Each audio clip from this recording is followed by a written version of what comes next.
Okay, so the first thing you are going to need is this wire wreath. This is the one I found at a dollar store in the floral section. It's about 14 inches across. Next, you're going to need ribbon.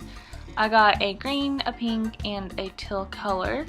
And I'll talk more about those a little bit later. And of course, you're going to need a hot glue gun. Mine is really beat up, as you can tell. So I picked up 3 black mesh little tubes at the dollar store, and also these, I forget what these are called, I can never remember, but we pick them up at the dollar store as well, and I just cut mine in half so you don't even use the whole package. And also a pair of scissors, and then your sign. I saw the little string attached to it, so I just cut it off. I found these little sugar skull signs as well at the Dollar Tree, and I picked them up.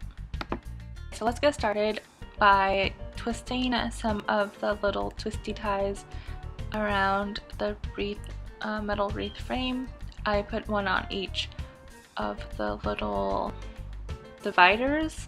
You definitely can get away with just doing every other divider, but I just put one just in case I need it, and I ran out of mesh sooner than later. So yeah, just kind of play it by ear. You don't have to do this in the beginning at all.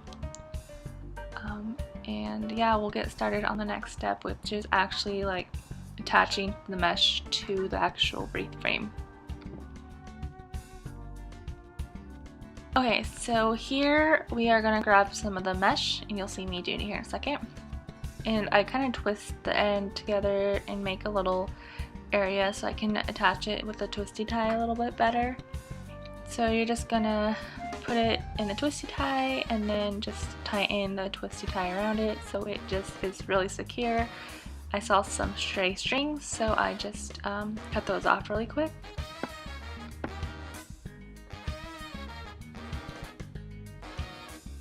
Okay, so this is probably the more difficult part of making a metal mesh wreath. You can hear my dog walk around in the background, I'm so sorry. So yeah, you're just gonna go through that furthest row on the wreath. I push it up underneath, and then I pull about a 3-section piece out through the wreath, and you can just kind of see me holding it. You should be able to loop your fingers through it. There's so many ways to make a wreath. This is just the way I do it, so just kind of figure out what you like and how you like your wreath to look. So now I am going to go through the middle section of the wreath. You can see me point at it right now. And then I'm just going to go ahead and push another little section through, or pull it through with your finger. And then make another about 3-inch loop.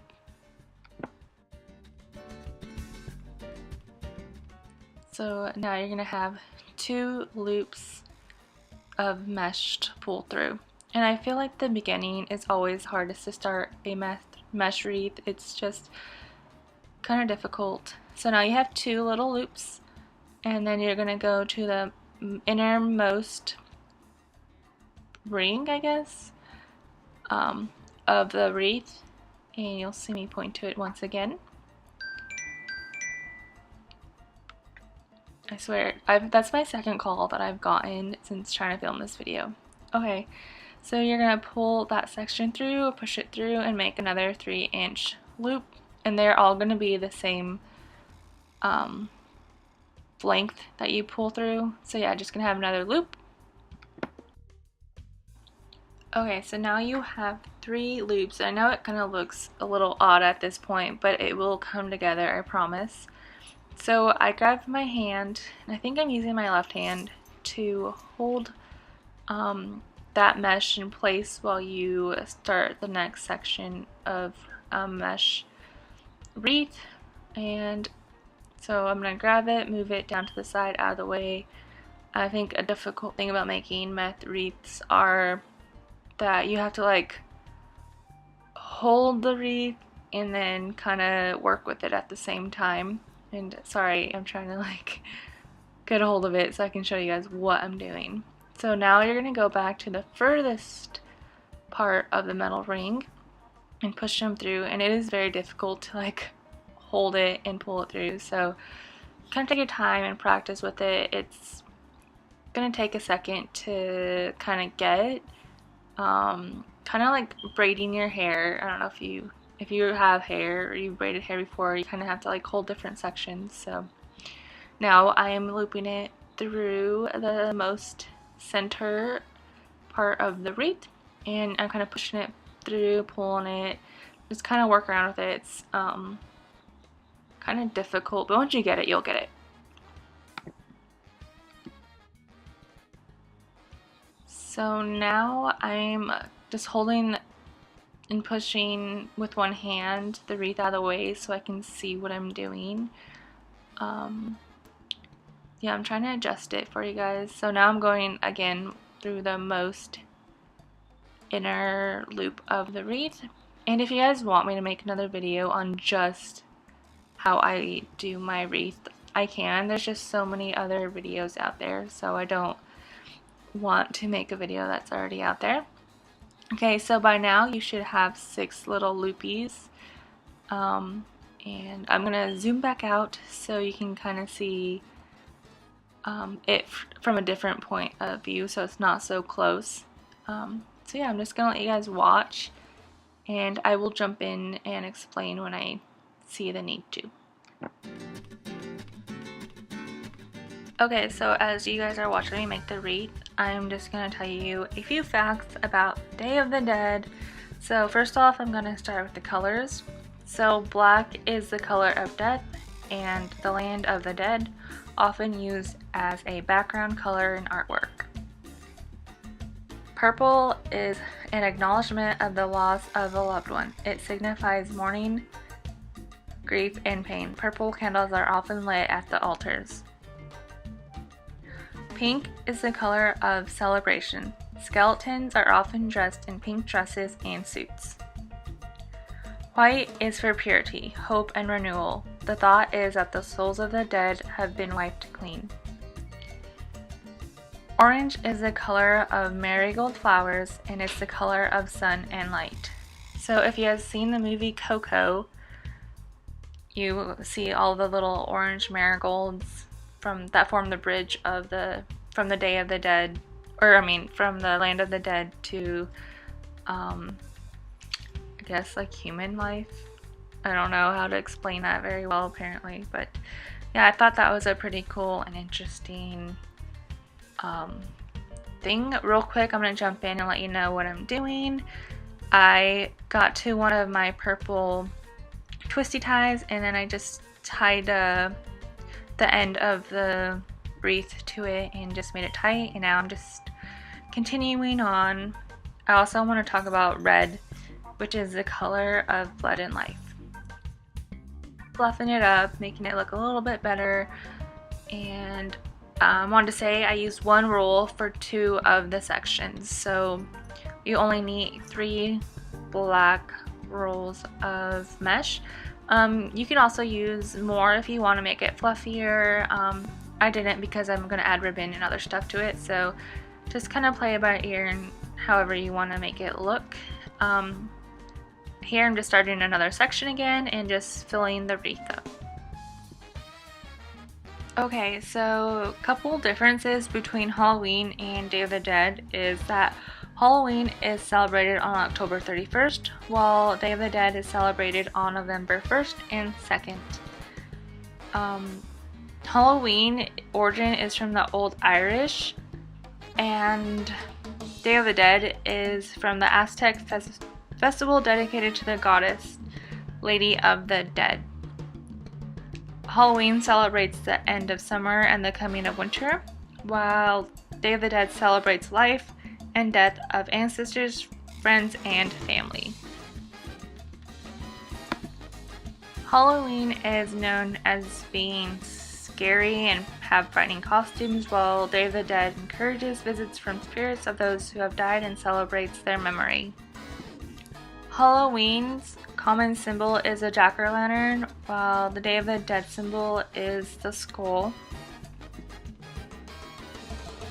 Okay, so the next part, my camera didn't record me cutting the ribbon into 8-inch strips, but I cut 8-inch strips, and then here I am folding them in half, and then I'm going to weave it through one of the metal pieces, which you'll see me here in a second do. So I just slide it underneath the bar, and I did the innermost center part of the wreath, and I slid it through, and then I'm just going to pull the piece through the part of the ribbon that is kind of like a U, I guess, if that makes sense.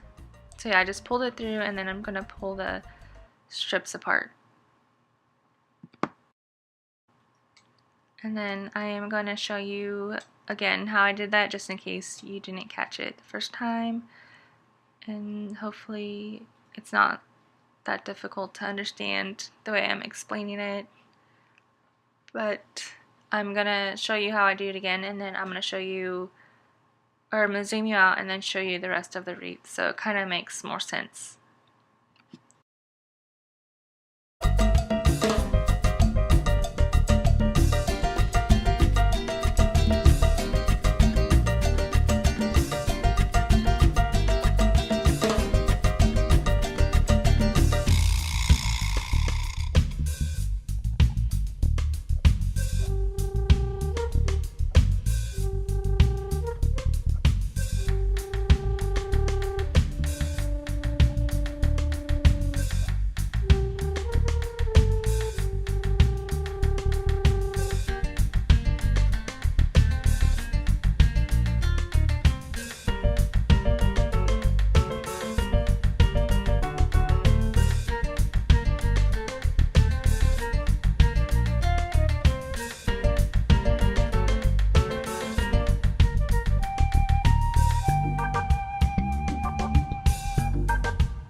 So here I'm tying all the blue ribbons in, and I'm just kind of placing them between the pink ones, just finding little spots for them to fill in.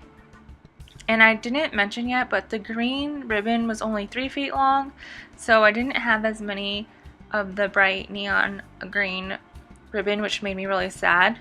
So I just placed those more sporadically out between them, but I mean, it still looks good. I still love it, and it came out beautiful. If I were to make this wreath again, I think I would get an orange ribbon, just because that has such a big meaning for Day of the Dead.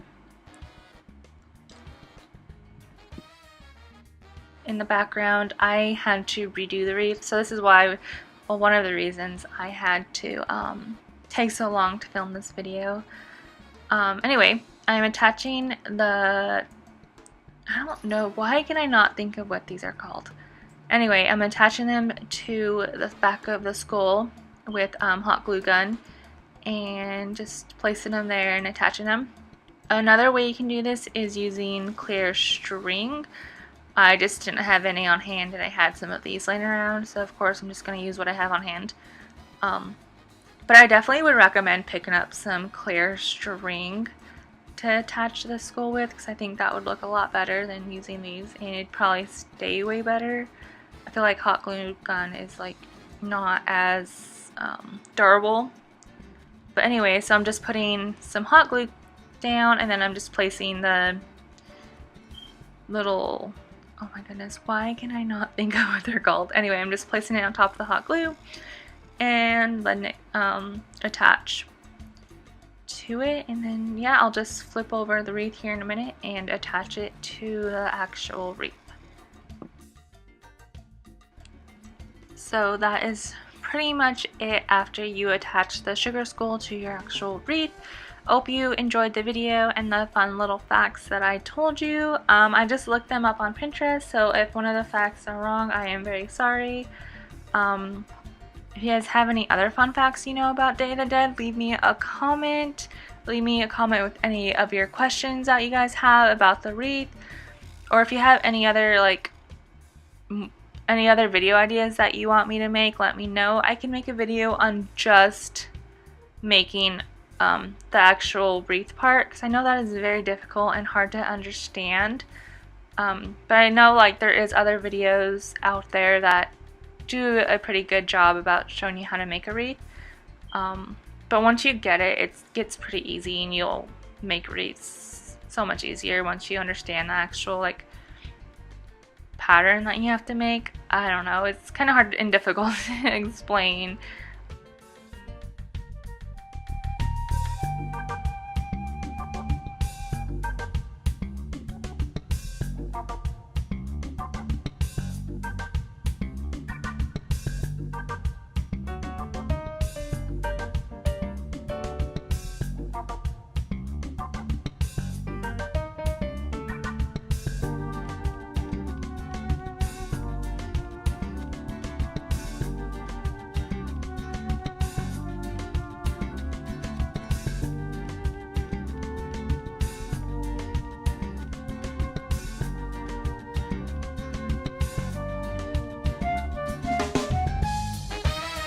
So I am cutting the little sign apart just by cutting in between the ribbon and just making them single little skulls and hats.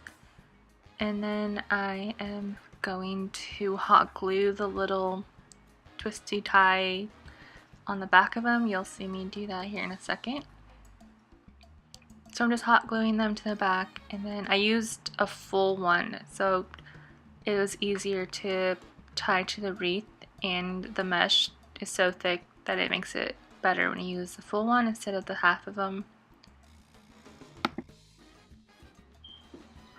And then here I am just going to go back over them with extra hot glue just to make sure these really stay on and are secure. And then I am going to attach them to the actual wreath here in a second. And you literally just move the mesh over to the side and find a little section of your wreath where you want to put them, and then you just tie them on. So I'll let you watch and see what I do.